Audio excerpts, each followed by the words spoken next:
So one aspect of lucid dreaming that I want to encourage people to understand is how you can use lucid dreaming to access creativity. When you're consciously aware within the unconscious mind, you have enormous access to creativity. Most people, and even a lot of lucid dreamers, don't actually realize this. And that's why my books have become so popular. When people realize how I explored this, they were like, oh my God, I want to check this out. So here's how I want you to think about it. So at the first level, and this is what any beginning lucid dreamer would realize, there's kind of an unconscious, automatic creativity occurring in the lucid dream state. And so what do I mean? I mean that you become lucidly aware. You walk down the street and you turn the corner, and now here's a whole new scene. Oh, there's a church on the corner, and there's a gas station over there, and there's 5 women walking along shopping, and here's a guy driving his yellow Corvette. You'll see it all. But where did that creativity come from? And that's why this hybrid state of consciousness is really a good way of thinking about it. Your conscious mind is active, but that unconscious mind is also active. It's a hybrid state. They're both active simultaneously. And so that dream creator continues to create. You open up a door, walk inside a room. You don't have to think, oh, I want a desk to be in there and a file cabinet and a phone. You just open up the door and it's somehow automatically created. So that's the first level of creativity you see. The second level is when you as a lucid dreamer begin to realize how you can use your conscious mind to actively create. So what I mean by that, for example, early on in my lucid dreaming, I taught myself how to lucid dream in 1975, and then the evidence came out in 1980. But early on, I realized that if I expected something to occur, there was a high likelihood it was going to occur. So for example, if I wanted to see beautiful women in that next room when I opened the door, I would just intend and expect beautiful women to be in that room. And so I'd wait a second, open the door, and oh my gosh, there is a group of 20 or 30 beautiful women.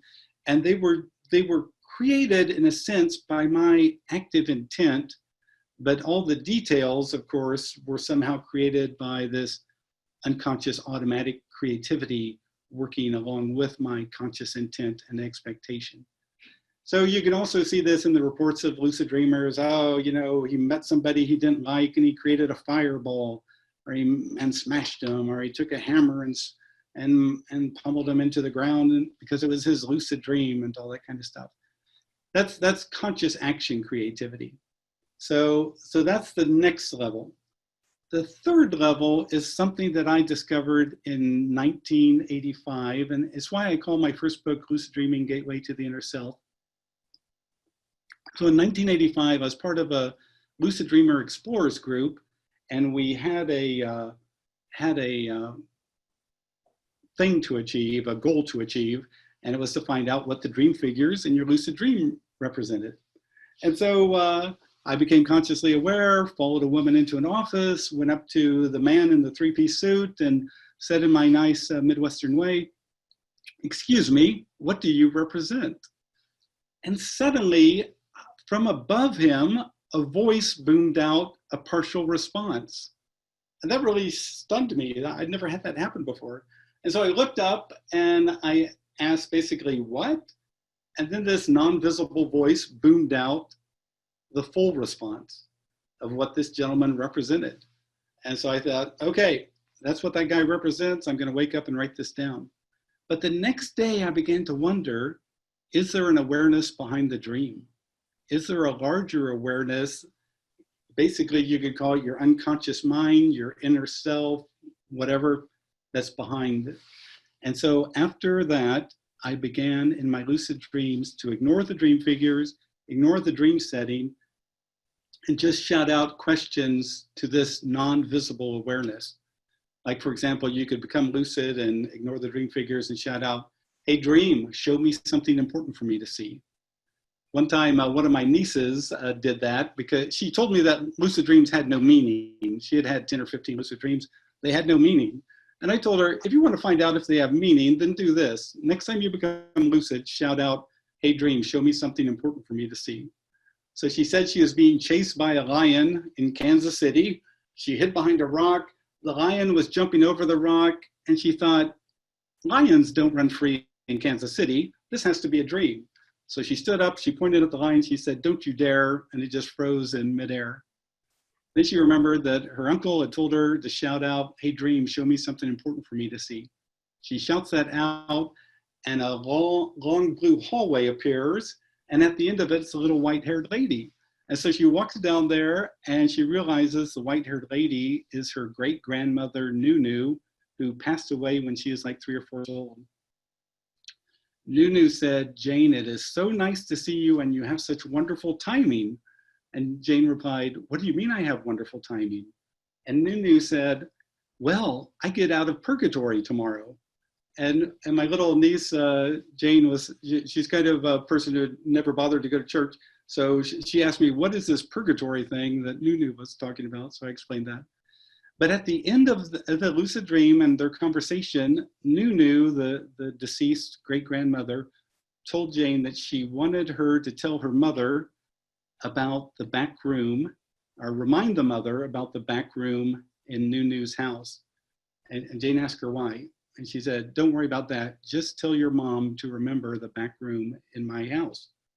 So Jane wakes up, she calls me up, asks me what to do. I said, "Well, you're the one who wants to know if lucid dreams have meaning. Call up your mom. Ask her about this. Tell her you had this lucid dream." She calls up her mom bursts into tears.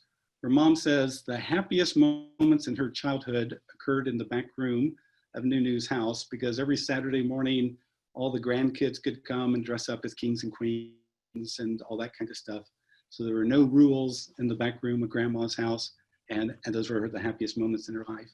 So that's when you see that this larger awareness connects you with something.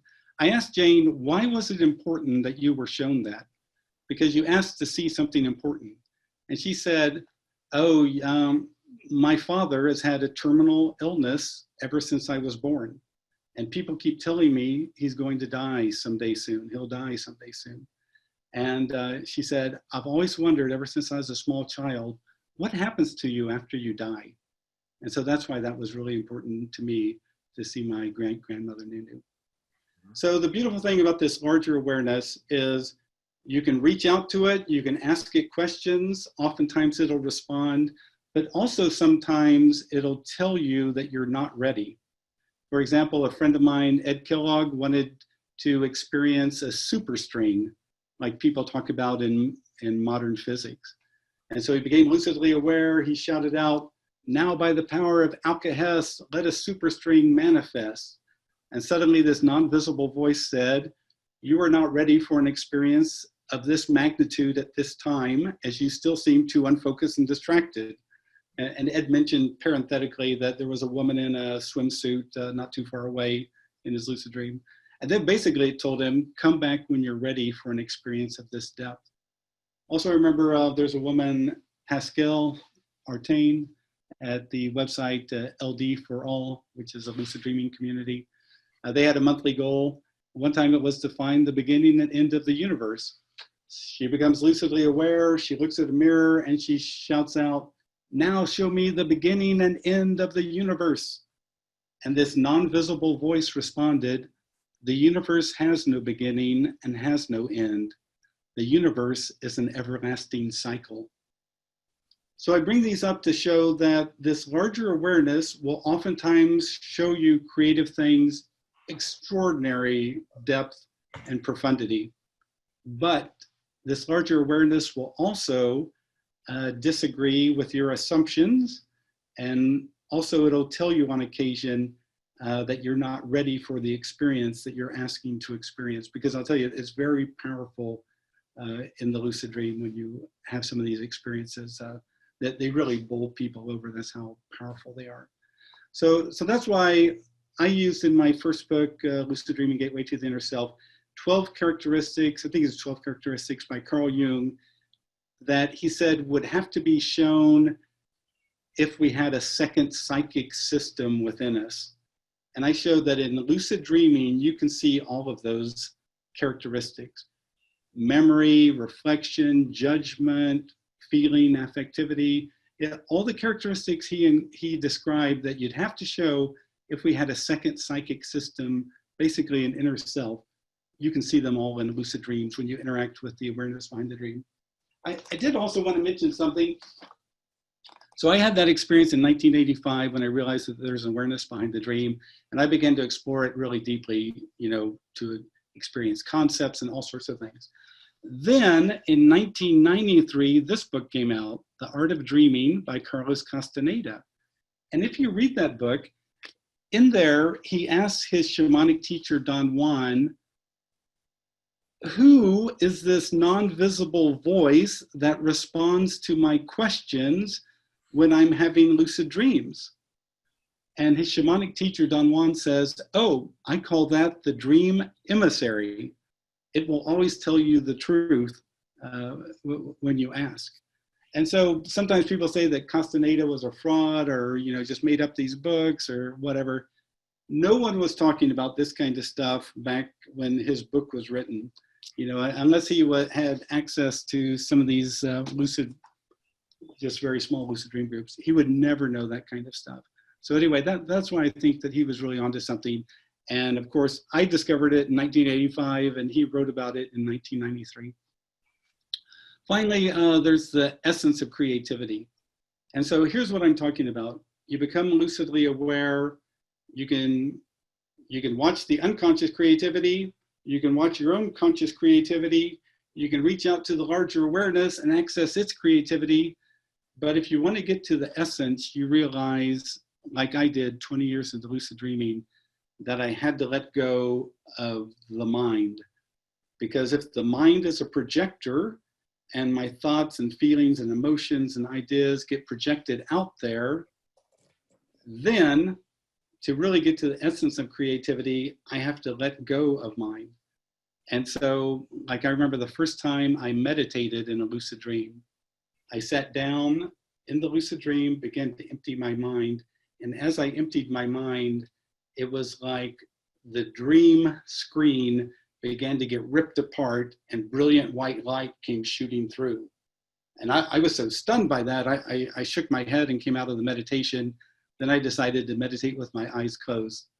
When I did that, within 30 seconds or so, this incredible feeling of kind of transcendent oneness appeared. Later, 15 years later, I'm on a workshop or on a talk with Michael Katz. He's a Dzogchen Buddhist teacher of lucid dreaming in New York City.